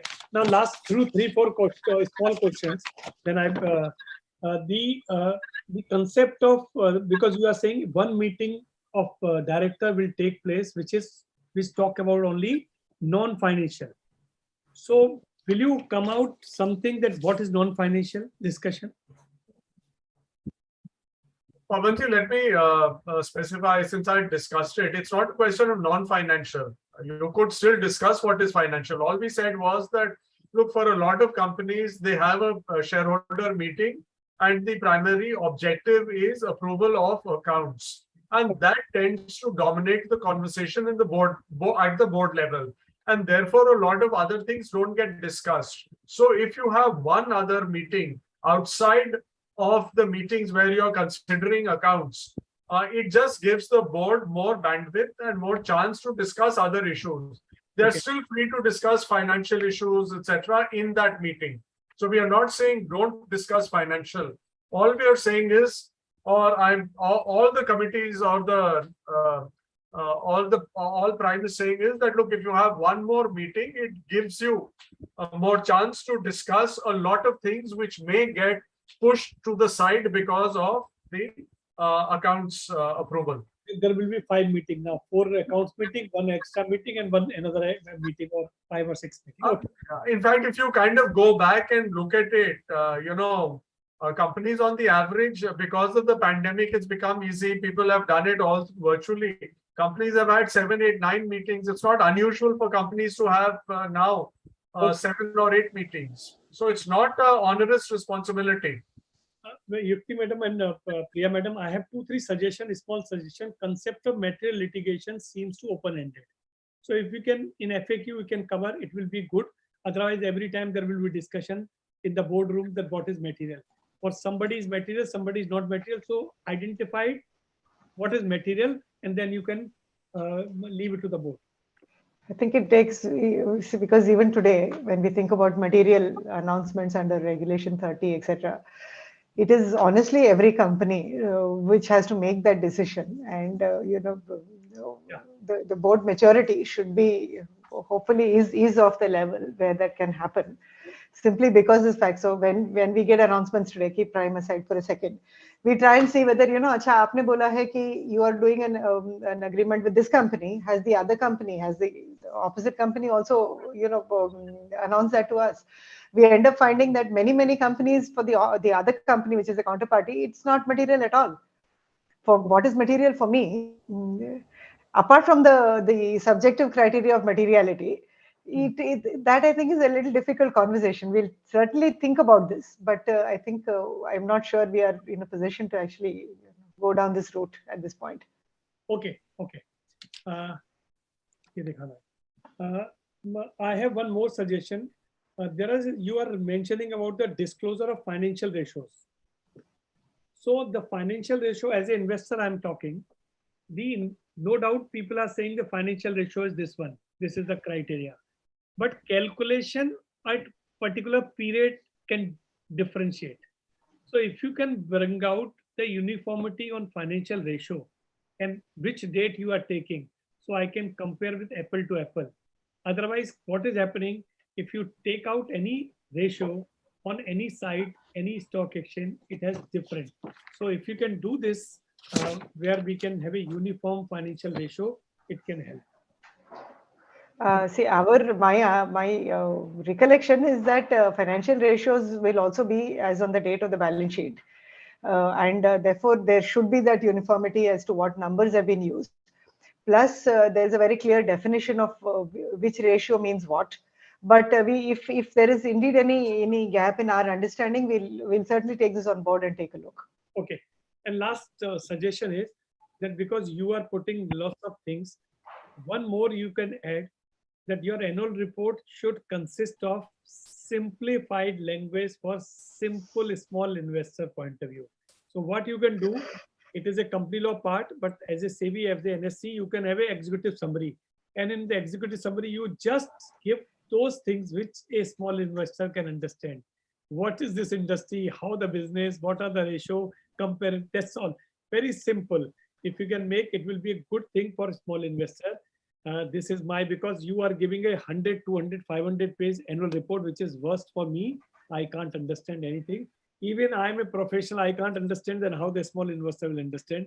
So sometimes it's the best way. If you want to confuse somebody, bombard so many things. Like Sahara has done to SEBI, that they have taken 8 trucks and send it to them, then search the document of these things. Okay, after the Supreme Court order. So that is my one request. So, we will take this as an action point for the exchange and see what we can do, because now going forward, hopefully, I think there's going to be XBRL, etc. We will see what kind of important information we can extract. Of course, that will require a whole lot of testing. But we will see if we, as an exchange, if all the companies agree not to sue us, we will certainly think about this. No, you have made so many points now, very tough, which company doesn't want, but you are doing it, so you can take it. So now, as per our, so we are come to the conclusion. We have asked all the questions which are there. What we'll do, we'll make all these questions and send it to you, so you can use in FAQ whatever public has asked, whatever we have received yesterday, and compile everything. And some new point which we have come out today, we will give it to you. And we will continuously, because companies are asking and approaching us, so whatever confusion will come, we will pass on. My request to NSC is that they should be very open for FAQ, because if we want to create this success, then you should not leave it on the company, because everybody interprets differently. So you can be very flexible to come out the FAQ and clear the doubts. So it have a more uniformity and more less burden on your head. That is all. No, certainly, absolutely. We certainly will. As a ritual, we are asking everybody the concluding remark on NSC Prime. What you think, how this will change? Amit sir, I will start with you. So look, I'll just repeat what I said earlier, which is the fact that, the requirements of NSE Prime are not very difficult. They're all in our heads. If companies, most companies can comply with it, and therefore, if they make even the slightest attempt, they will be able to, and it's going to be good for them. And it will be good for, it will be good for them, it'll be good for their shareholders, it'll be good for their employees. So they should take the next step and go ahead and do it. Okay. Anjali. I totally agree with what Mr. Tandon said, that it's a change of mindset only. And there is no promoter who doesn't want to be at the top. Everybody wants to be at the top of the price chart or market capitalization chart. And if we'll change the way we give the disclosures, the way we present everything to the market, to the shareholders, things will automatically change. Okay, Yukti madam. It's very heartening to listen from the professionals that, it's not something unattainable, but it's just the mindset that needs to change. And I certainly agree to this and look forward to have many companies come this round. Okay, your concluding remark, madam. Actual concluding remark. I would say help us to make this a success, because we thought about this initiative for long. We tried to make it as objective as possible, as I said in my remarks as well. So I think if this succeeds, it will be also a signal to the rest of the world, right? So it's a very strong signal to the rest of the world. There's no reason why we should not do this. And there will always be a situation where one thing or the other for one company or the other may not work. There could potentially be a cure period depending on the facts and circumstances of the case. But I think, if companies endeavor to get into Prime, it will be good for all of us. Okay, thank you very much. My view is that this is a game changer for investor and and the company. No doubt, initially you will not get that response because every company will have a fear that how to do it, because you are entering in a more compliance area. If you are not doing, then how you will sustain. But slowly, when people will see the advantage, they will more income. We will help you because we are spreading this. This is the basic aim of this program, to educate. Even I have read in this week about the Prime. So the way we will communicate, and this will be available on the YouTube. So anybody who wants to go for Prime, NSE Prime, he can read and see this video also. So thank you very much, Amit sir, Priya madam, Yukti madam, and Anjali for coming and explaining and giving the view. And I'm hopeful that this will be a success within a year. This is my prediction, which I'm thinking. So thank you very much. Friends, our journey of sharing knowledge will continue. And as you are aware, and I just want to inform Amit sir and Yukti madam and Priya madam, every week we are doing webinar every week.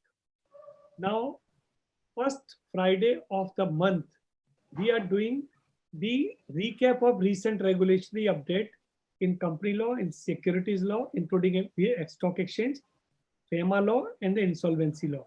So suppose you have missed out something in the month, and if you attend this Friday program, it will be recapped. What we are covering, our object is that we should discuss each and every aspect of that particular new law, new changes, and some important case law. So our program structure is like this.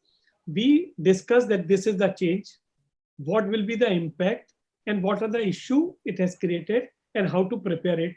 That is the basic aim of this particular first Friday of every month we are doing.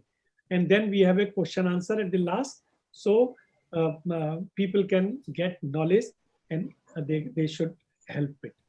So thank you very much. Thank you for joining, and special thank to all participants. Though it's very topic is very limited because there are 4,000 listed company, and less people are interested in this. But even then, the people have come. So thank you very much to all. Thank you, Pavan. Thank you, Pavan, for Thanks, coming. everyone. Thank you.